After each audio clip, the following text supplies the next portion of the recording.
بسم اللہ الرحمن الرحیم۔ السلام علیکم دوستو، دنیا بھر کی خبروں میں آج آپ سنیں گے، لیکن اس سے پہلے اگر ہو سکے تو لائک اور سبسکرائب کا بٹن ضرور دبا لیں۔ شکریہ۔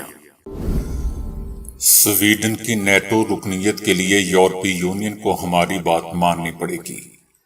ترک صدر۔ اسمبلیاں 13 اگست سے پہلے تحلیل ہو جائیں گی۔ رانا ثناء اللہ۔ یورپ یوکرین کی جنگ میں پوری طرح پھنس چکا ہے۔ امریکہ۔ پاکستان کو دنیا کی کوئی طاقت ترقی سے نہیں روک سکتی۔ Army chief. کویت کا سویڈن میں قرآن پاک کے سویڈش زبان میں 1,00,000 نسخے بھیجنے کا اعلان۔ پاکستان میں گرین انقلاب آنے والا ہے، کسان تیار ہو جائیں۔ یوکرین نیٹو کا رکن بننے کے لیے ابھی بچہ ہے۔ امریکی صدر۔ امریکہ پاکستان کے لیے ناقابل اعتبار کیوں ہے؟ تو آئیے چلتے ہیں تفصیل کی جانب۔ ترک صدر رجب طیب اردوان نے کہا ہے کہ اگر یورپی ممالک ترکی کی یورپی یونین میں شمولیت کے لیے آمادہ ہو جائیں تو وہ نیٹو میں سویڈن کی رکنیت کی منظوری دے سکتے ہیں۔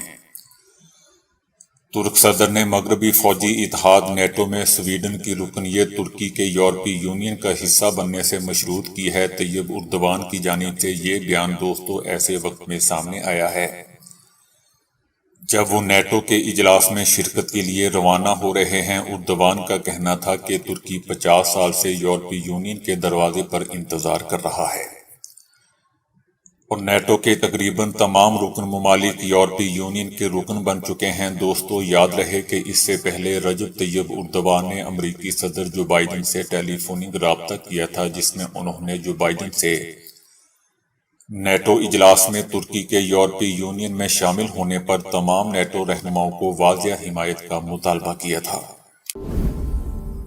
رانا ثناء اللہ وزیر داخلہ کا کہنا ہے کہ اسمبلیاں 13 اگست سے پہلے تحلیل ہونے کا امکان ہے، لیکن اسمبلیاں اپنا وقت پورا کرنے کے بعد تحلیل ہوں گی۔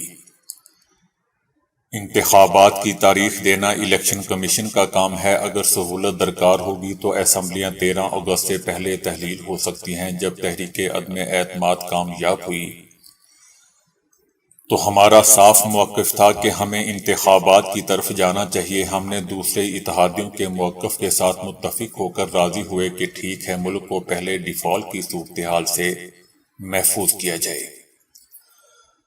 اور حکومت جاری رکھی جائے۔ رانا ثناء اللہ نے مزید کہا کہ دبئی میں کوئی فیصلے نہیں ہوئے ہیں، سیٹ ایڈجسٹمنٹ پر بات کرنے کے لیے پوری ٹیم بیٹھے گی۔ نواز شریف ضرور وطن واپس لوٹیں گے اور ہماری الیکشن مہم کی قیادت کریں گے۔ جبکہ دوستو مولوی فضل الرحمان کا کہنا ہے کہ دبئی میں ہونے والی ملاقاتوں پر انہیں اعتماد میں نہیں لیا گیا۔ دبئی میں ہونے والی ملاقاتوں میں ہمیں اعتماد میں کیوں نہیں لیا گیا؟ امریکہ کے 2024 کے صدارتی انتخابات کے امیدوار رابرٹ کینیڈی جونیئر نے کہا ہے کہ یورپ بری طرح یوکرین کی جنگ میں پھنس چکا ہے۔ انہوں نے کہا کہ ان کے خیال میں یوکرین کسی بھی صورت میں روس کو شکست نہیں دے سکتا۔ بعض ماہرین کا خیال ہے کہ یورپ اور امریکہ کو اس بات کا یقین ہو گیا ہے کہ یوکرین کسی بھی صورت میں روس کو شکست نہیں دے سکتا، لہذا اب وہ اس جنگ کو طول دے کر روس کو اپنے نظام میں کمزور اور اپنے اسلحہ ساز کمپنیوں کے لیے ایک مستقل مارکیٹ کی ضمانت فراہم کرنا چاہتے ہیں۔ Chief of army staff general Asim Munir نے کہا ہے کہ پاکستان کو اللہ نے بہت سی نعمتوں سے نوازا ہے، دنیا کی کوئی طاقت پاکستان کو ترقی سے نہیں روک سکتی۔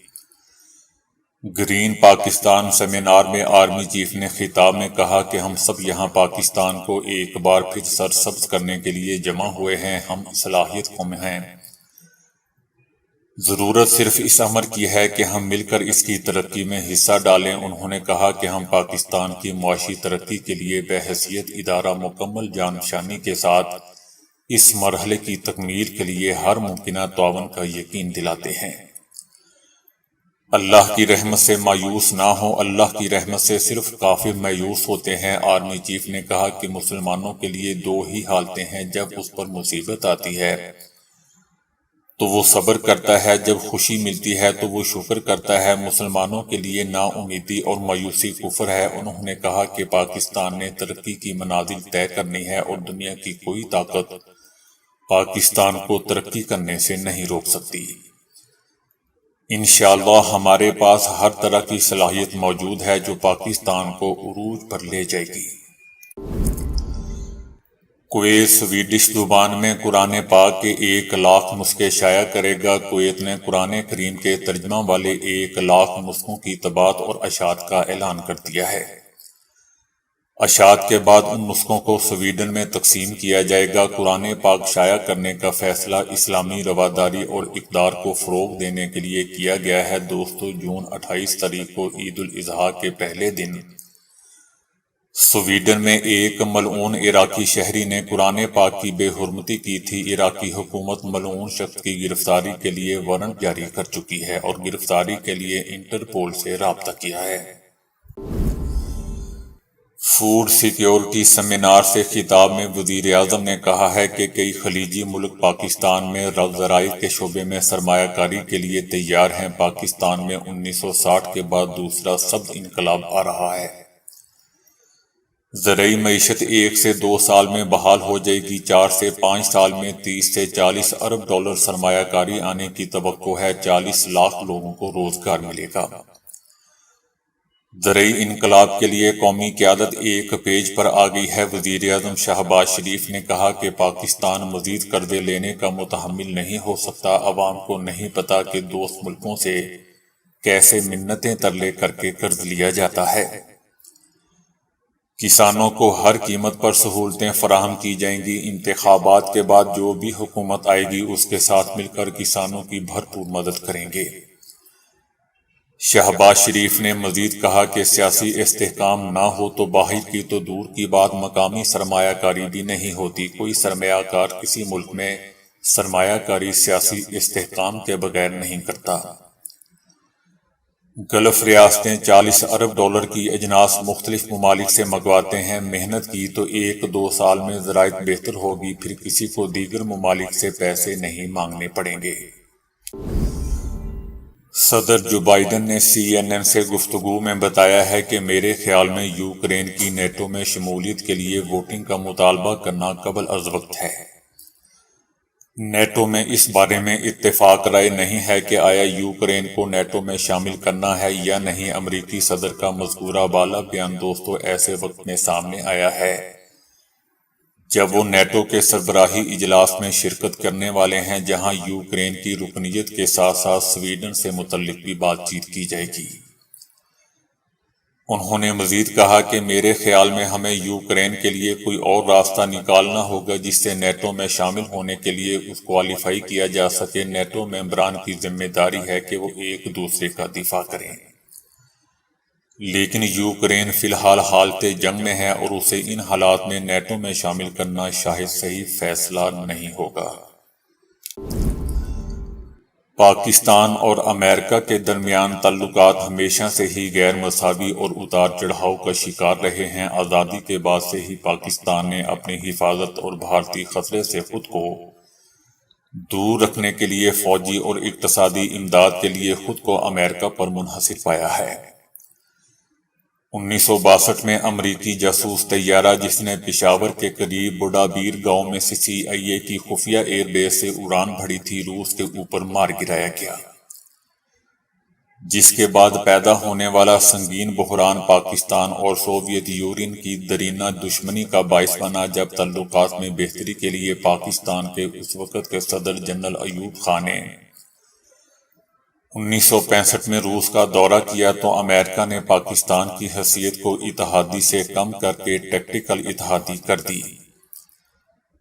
پاکستان کے لیے توازن قائم رکھنا ہمیشہ سے ہی دوستوں مشکل امر رہا ہے۔ اس وقت پاکستان ISI کے سابق سربراہ حمید گل نے کہا تھا کہ ہم کبھی کبھی غلام ہونے کا کھیل کھیلتے ہیں، لیکن ہم ہمیشہ اپنی مرضی سے غلام نہیں بنتے۔ اس کا مطلب یہ ہے کہ پاکستان کھیل کھیلتا ہے اور چین کے مشورے کے مطابق ٹیکنیکل سطح پر امریکہ کو مطمئن کرنے کی کوشش کرتا ہے۔ جبکہ ساتھ ہی اپنے اہداف بھی حاصل کرنے کی کوشش کرتا ہے۔ اسی طرز عمل کی وجہ سے پاکستان پر بار بار امریکی الزامات عائد ہوتے رہے ہیں کہ وہ ڈبل گیم کھیل رہا ہے۔ مثال کے طور پر 1980 کی دہائی میں ISI نے افغان مزاحمت کو بین الاقوامی سطح تک لانے کے لیے CIA کے منصوبے کی مکمل حمایت کی، تاہم امریکہ نے اپنے مقاصد کی تکمیل میں پاکستان کے علاقائی سلامتی کے تقاضوں کو اہمیت نہیں دی۔ 1990 کی دہائی میں مکمل طور پر ایک مختلف کھیل جاری تھا۔ آخر سوویت یونین افواج افغانستان سے نکل چکی تھی۔ سوویت یونین کا آہنی پردہ چاک ہو چکا تھا، دیوار برلن گر چکی تھی۔ عراق نے کویت پر حملہ کیا، جس کے جواب میں امریکی قیادت میں اتحادیوں نے عراق کو پیچھے ہٹانے کے لیے حملہ کیا۔ یوں امریکہ دنیا کی واحد سپر پاور بن کر ابھرا اور اس نے نیو ورلڈ آرڈر کے اعلان کے ذریعے خود کو مضبوط کیا۔ 1993 سے 2001 تک بل کلنٹن کا دور صدارت کے جنوبی ایشیائی مفادات دو حصوں میں تقسیم ہو چکے تھے۔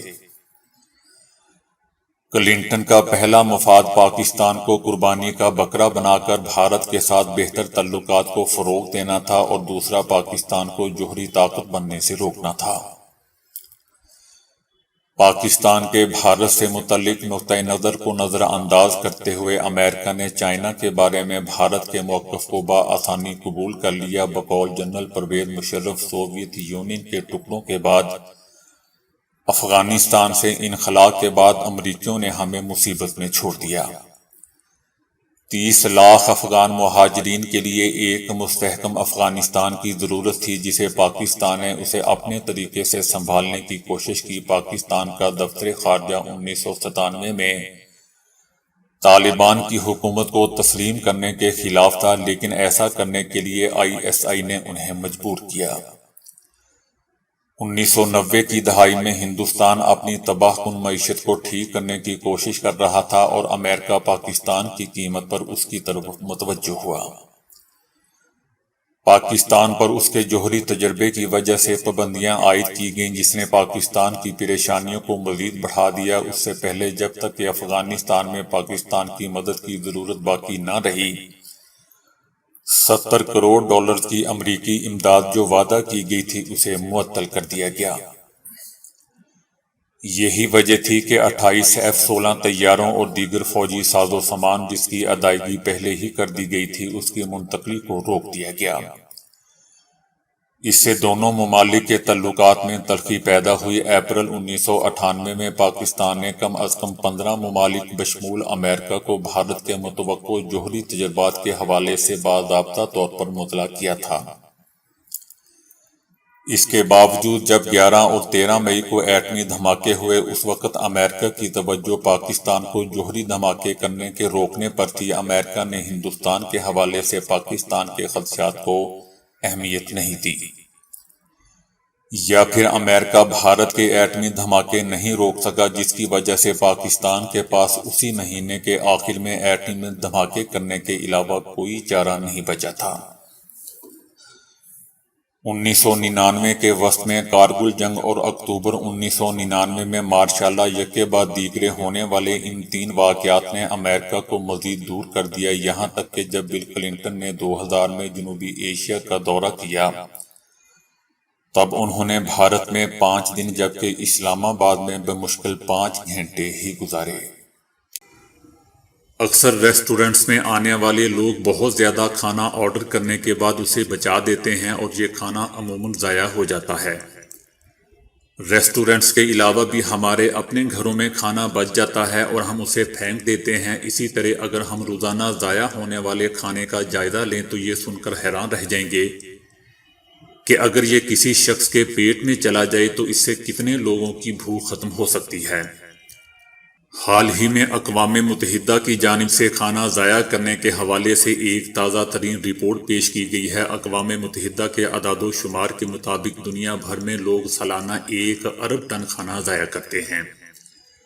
گھروں میں مجموعی طور پر سالانہ اوسطاً 74 کلو کھانا ضائع کیا جاتا ہے۔ دوسری جانب ریسٹورنٹس اور دکانوں سے پھینکے جانے والے کھانے کی شرح 17% ہے، جبکہ دنیا بھر میں 1/3 خوراک کھائی ہی نہیں جاتی۔ ماہرین کا کہنا ہے کہ ہمارے دانتوں کی پلاہٹ کے پیچھے بہت سی وجوہات ہوتی ہیں، تاہم دانتوں کی پلاہٹ کی اہم وجوہات میں ضرورت سے زیادہ مشروبات کا استعمال، چائے، کافی، سگریٹ اور منہ کی صفائی کا خیال نہ رکھنا شامل ہیں۔ دوستو، یاد رکھیں کہ دانت ایسی چیز ہے جن کو لوگ آپ سے ملاقات کے وقت سب سے پہلے نوٹس کرتے ہیں۔ دنیا میں شاید ہی کوئی ایسا شخص ہو جو سفید دانت اور خوبصورت مسکراہٹ پسند نہ کرتا ہو۔ لوگ اکثر اوقات اپنے دانتوں کی سفیدی کے لیے کلینیکل طریقے یوز کرتے ہیں جو کافی مہنگے ہوتے ہیں۔ دانتوں کی پلاہٹ ختم کرنے کے لیے پہلی تجویز کھانے کا سوڈا اور لیموں کا رس ہے۔ اس عمل کے لیے تھوڑا سا کھانے کا سوڈا لیں اور اس میں اتنا لیموں کا رس ملائیں کہ جس سے پیسٹ بن جائے۔ بعد ازاں اس پیسٹ کو ٹوتھ برش پر لگا کر آرام سے دانت برش کریں۔ اس پیسٹ کو دانتوں پر 1 منٹ تک لگا رہنے دیں، پھر دھو ڈالیں۔ ایک اور بات کا خیال رکھیں کہ سوڈے کا یوز بہت زیادہ نہ کریں کیونکہ یہ دانتوں کے داغ صاف کرنے کے بعد دانتوں کی اوپری تہہ کو نقصان بھی پہنچا سکتا ہے۔ دوسری اہم تجویز یہ ہے کہ اسٹرابری اور نمک کا یوز کریں۔ اسٹرابری میں وٹامن سی وافر مقدار میں موجود ہوتا ہے جو دانتوں کے لیے بے حد مفید ہوتا ہے۔ تاہم دانتوں کی صفائی کے لیے 3 عدد بڑی اسٹرابری لیں، ان میں چٹکی بھر نمک ملا کر اچھی طرح مکس کر لیں۔ اب اس پیسٹ کی خاصی مقدار دانتوں پر لگا کر برش کریں اور 5 منٹ تک دانتوں پر لگا رہنے دیں۔ اس پیسٹ میں چٹکی بھر کھانے کا سوڈا بھی شامل کیا جا سکتا ہے۔ تیسری اور سب سے اہم تجویز ناریل کا تیل ہے۔ اتنا ناریل تیل لیں کہ آپ کا منہ بھر جائے اور اسے ماؤتھ واش کی طرح منہ کے اندر حرکت دیتے رہیں اور 10 سے 15 منٹ تک اسے منہ کے اندر رہنے دیں۔ بعد ازاں پھینک دیں اور دانت برش کر لیں۔